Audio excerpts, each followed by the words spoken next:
Hello students, welcome to our YouTube channel. आज हम chapter 2 linear equations in one variable exercise 2.1 का question number 7 करेंगे। The statement is solve the equation 2x/3 equal to 18। तो इसको हमने solve करना है जैसे हमने पीछे अपने 6 क्वेश्चन किए थे, बिल्कुल वैसे ही इसको सॉल्व करना है। मेथड वही है सेम। तो इसको सॉल्व करने के लिए हम स्टार्ट करेंगे। सबसे पहले जो स्टेटमेंट है उसको लिखेंगे 2x/3 इक्वल टू 18। तो इसके लिए हमें क्या करना है, हमने value of x find out करनी है। तो क्लियरली हम x को यहाँ पे कांस्टेंट रखेंगे। तो बाकी का जो कांस्टेंट यहाँ पे उसका मल्टीपल पड़ा है उसको हम दूसरी साइड पे यानी कि राइट हैंड साइड पे लेके जाएंगे। तो x के साथ यहाँ पे 2x को पहले ऐसे ही रखेंगे और 3 यहाँ पे क्या हो रहा है, डिवाइड।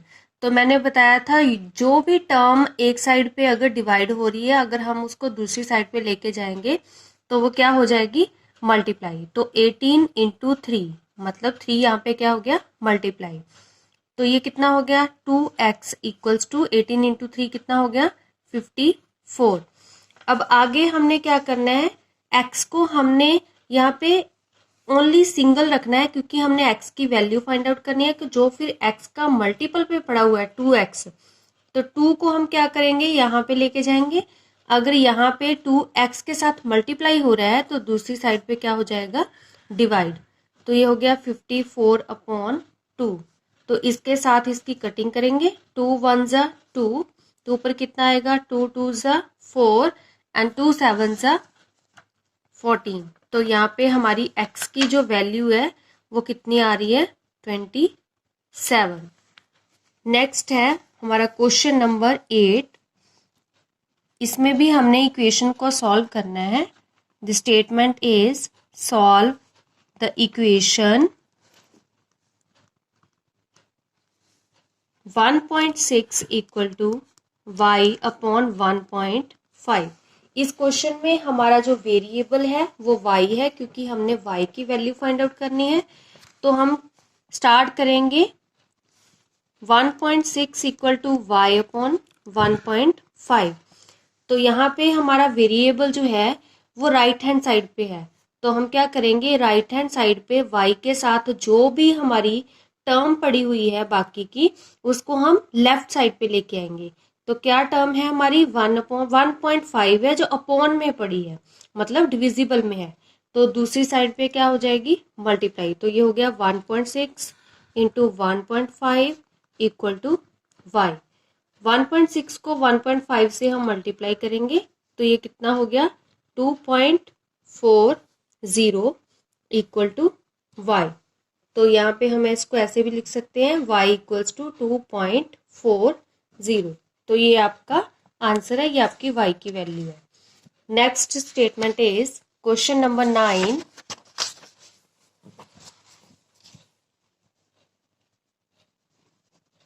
सॉल्व द इक्वेशन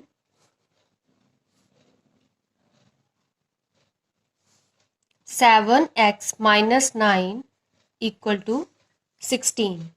तो यहाँ पे हमने क्या करना है, x की वैल्यू फाइंड आउट करनी है। तो ये टर्म हमारी है 7x - 9 इक्वल टू 16।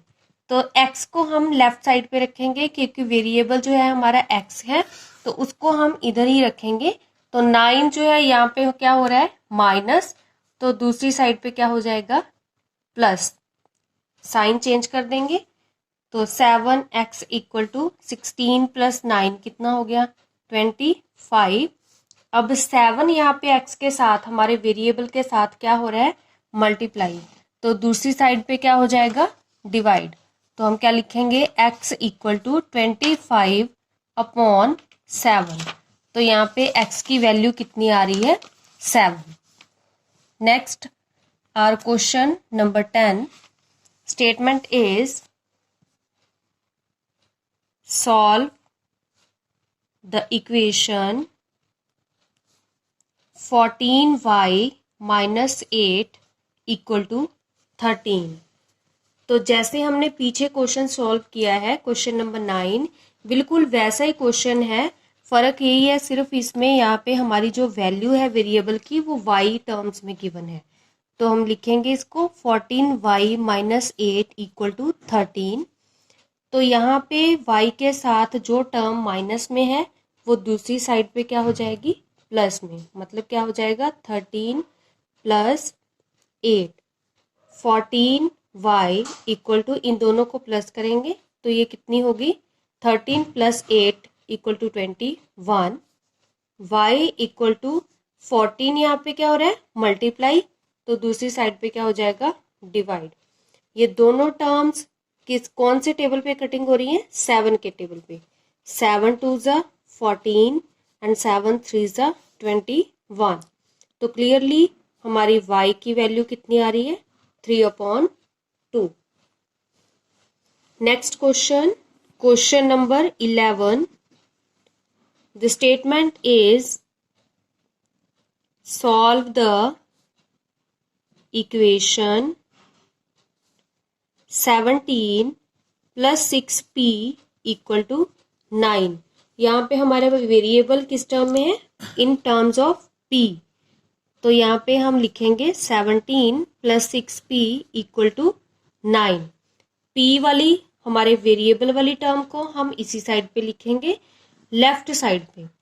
तो जो उसके साथ दूसरी वैल्यू है कांस्टेंट में है उसको हम राइट साइड पे लेके जाएंगे।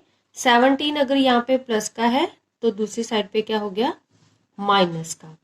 तो ये हो गया 6p इक्वल टू 17 में से 9 करोगे माइनस, तो ये हो गया 8। लेकिन साइन हमने लगाना है यहाँ पे बड़ी वाली टर्म का, यानी कि 17 वाला। तो ये हो गया -8। तो यहाँ पे जो 6 है वो p के साथ क्या हो रहा है, मल्टीप्लाई। तो दूसरी साइड पे उसको क्या कर देंगे हम, डिवाइड। तो ये हो गया -8/6। तो इसकी हमने कटिंग कर देनी है। ये दोनों कौन से टेबल पे डिवाइड हो रहे हैं, 2 के टेबल पे। तो आ जाएगा 2 3 ज़ा 6, 2 4 ज़ा 8। तो यहाँ पे p की वैल्यू कितनी आ रही है, -4/3। तो नेक्स्ट है इस एक्सरसाइज का last question, question number 12। Our statement is solve the equation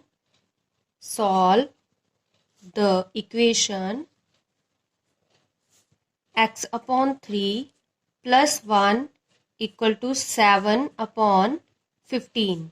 तो इसको हमने सॉल्व करना है।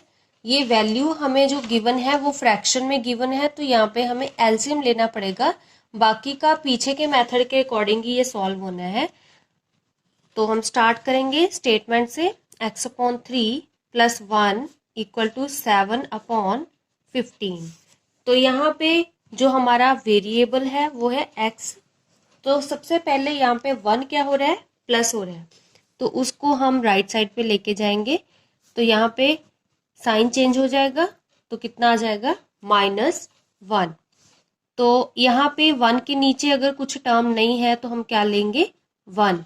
नीचे 15 और 1 आ रहा है डिनोमिनेटर में, तो 15 और 1 का क्लियरली हमारा एलसीएम कितना आएगा, 15। क्योंकि 1 का तो कोई टर्म्स में फर्क ही नहीं पड़ना है, तो हमारा एलसीएम जो है वो बड़ी वाली टर्म का आ जाएगा, वो कितनी है, 15। तो हम इसका एलसीएम लेंगे और इनको सब्ट्रैक्ट करेंगे, 15 आर एलसीएम। तो इसके ऊपर जो टर्म है वो एज इट इज आ जाएगी 7 माइनस, यहाँ पे इसके डिनोमिनेटर में 1 है, तो ये देखेंगे कि 1 को कितने से मल्टीप्लाई करें कि हमारा 15 बन जाए। तो कितने से करेंगे 1 को, 15 से। तो यहाँ पे आ गया 15 को ऊपर करेंगे तो कितना आ गया, 15 1 के साथ मल्टीप्लाई। x/3 = अब 15 और 7 का क्या होना है, माइनस। तो ये हो गया 15 - 7 8, लेकिन साइन बड़ी वाली टर्म का, तो ये हो गया -8/15। तो आगे हमने क्या करना है, x के साथ 3 क्या है, डिविजिबल में, डिवाइड में पड़ा हुआ है, तो दूसरी साइड पे क्या हो जाएगा, मल्टीप्लाई। तो ये टर्म हो जाएगी -8/15 × 3। तो यहाँ पे 3 and 15 ऊपर नीचे पड़े हुए हैं, मतलब 3 is a numerator and 15 is a denominator. तो यहाँ पे हम इसकी कटिंग कर सकते हैं, 3 1 ज़ा 3 एंड 3 5 ज़ा 15। तो x की वैल्यू कितनी आ रही है, -8 को 1 के साथ मल्टीप्लाई करेंगे, ऊपर की ऊपर करनी है और नीचे की टर्म की नीचे करनी है। -8 इंटू 1 कितना हो गया, -8, और नीचे कोई भी टर्म नहीं आ रही तो नीचे कितना आ गया, 5। तो क्लियरली हमारी x की वैल्यू कितनी आ रही है, -8/5।